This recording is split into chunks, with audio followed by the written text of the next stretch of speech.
నెరాడ్కో property show విజయవాడలో జరుగుతుంది. నిన్నటి నుంచి ఈ ప్రాపర్టీ షో జరుగుతుంది. అనేక రియల్ ఎస్టేట్ కంపెనీలు ఇక్కడ స్టాల్స్ ని ఏర్పాటు చేశారు.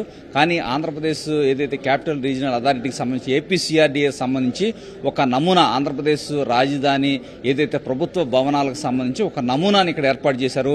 ఇక్కడ మొత్తం కూడా ఈ నమూనా అయితే ఇక్కడ మనకి కనిపిస్తూ ఉంది. ఇక్కడంతా కూడా విశేషంగా ఎన్ని స్టాల్స్ ఏర్పాటు చేసినప్పటికీ కూడా ఏపీసీఆర్డీఏ సంబంధించిన నమూనానే అందరూ ఆసక్తిగా తెలిగిస్తున్నారు. అందరూ కూడా ప్రజలందరూ కూడా తమ భవిష్యత్తు రాజధాని ఏ విధంగా ఉండబోతుందని ఇక్కడ చూసుకుని ఆ ప్రతిరూపాలన్నీ చూసుకుని చాలా ఆనందపడిపోతున్నారు. అయితే ఇక్కడ ఈ మొత్తానికి ఏపీసీఆర్డీఏ తరఫున ఇన్ఛార్జిగా వ్యవహరిస్తున్న రాజు గారు మనతో ఉన్నారు. రాజు గారు, ఎట్లా ఈ నమూనాల్ని ఏ విధంగా చేశారు, ఏంటి ఈ ప్రత్యేకత ఏంటి? ఇది ఇక్కడ నుంచి చూస్తే కనుక మీరు ఈ డిస్ప్లే చేసిన ఏదైతే ఉందో ఇది అమరావతి గవర్నమెంట్ కాంప్లెక్స్ అంటాం. దీన్ని అమరావతి గవర్నమెంట్ కాంప్లెక్స్ ఇంచుమించుగా 1500 ఎకరాల్లో వస్తుంది.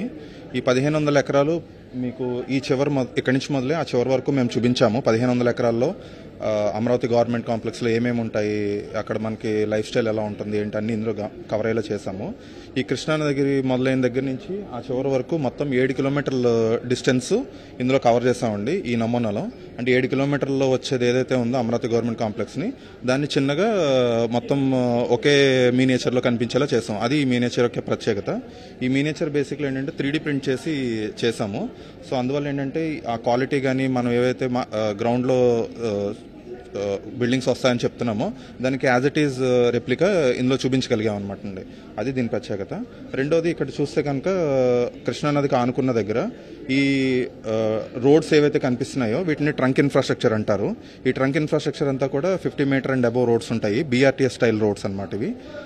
ఈ రోడ్స్ యొక్క ప్రత్యేకత ఏమంటే కామన్ మ్యాన్ ఎక్కడ కూడా ఏ సిగ్నల్ దగ్గర కూడా ఆగాల్సిన అవసరం ఉండదన్నమాట. సెంటర్ రోడ్లో ఎమర్జెన్సీ వెహికల్స్ కానీ పబ్లిక్ ట్రాన్స్పోర్ట్ కానీ విఐపీ వెహికల్స్ కానీ వెళ్తూ ఉంటాయి. యువతల ఉండే రోడ్స్లో కామన్ మ్యాన్ ఎప్పుడు కూడా ట్రావెల్ చేస్తూ ఉండొచ్చు అనమాట అండి. సో ఏ రీజన్ కూడా ట్రాఫిక్ జామ్ అయ్యే పరిస్థితి ఉండదు.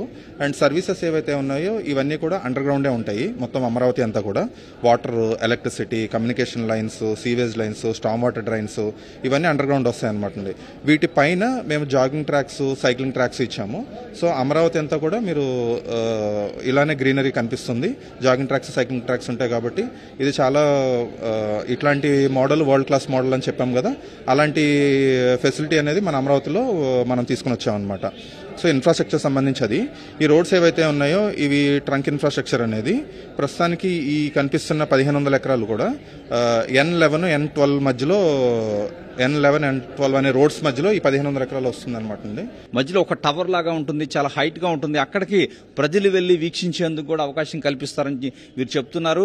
అక్కడి నుంచి చూస్తే కనుక అమరావతి మొత్తం కూడా కనిపిస్తుందని ఇక్కడ నిర్వాహకులు అయితే చెప్తున్నారు. ఇక్కడ ప్రత్యేకంగా సిఆర్డీఏ ఇద్దరు అధికారులని ఏర్పాటు చేసి ప్రజానీకాన్ని మొత్తాన్ని కూడా తమ భవిష్యత్తు రాజధాని గురించి అనుమానాలు నివృత్తి చేసే విధంగా కూడా ప్రభుత్వం ఏర్పాట్లు చేసింది. కెమెరా పర్సన్ నాగరాజుతో రవిచంద్, 10 టీవీ, విజయవాడ.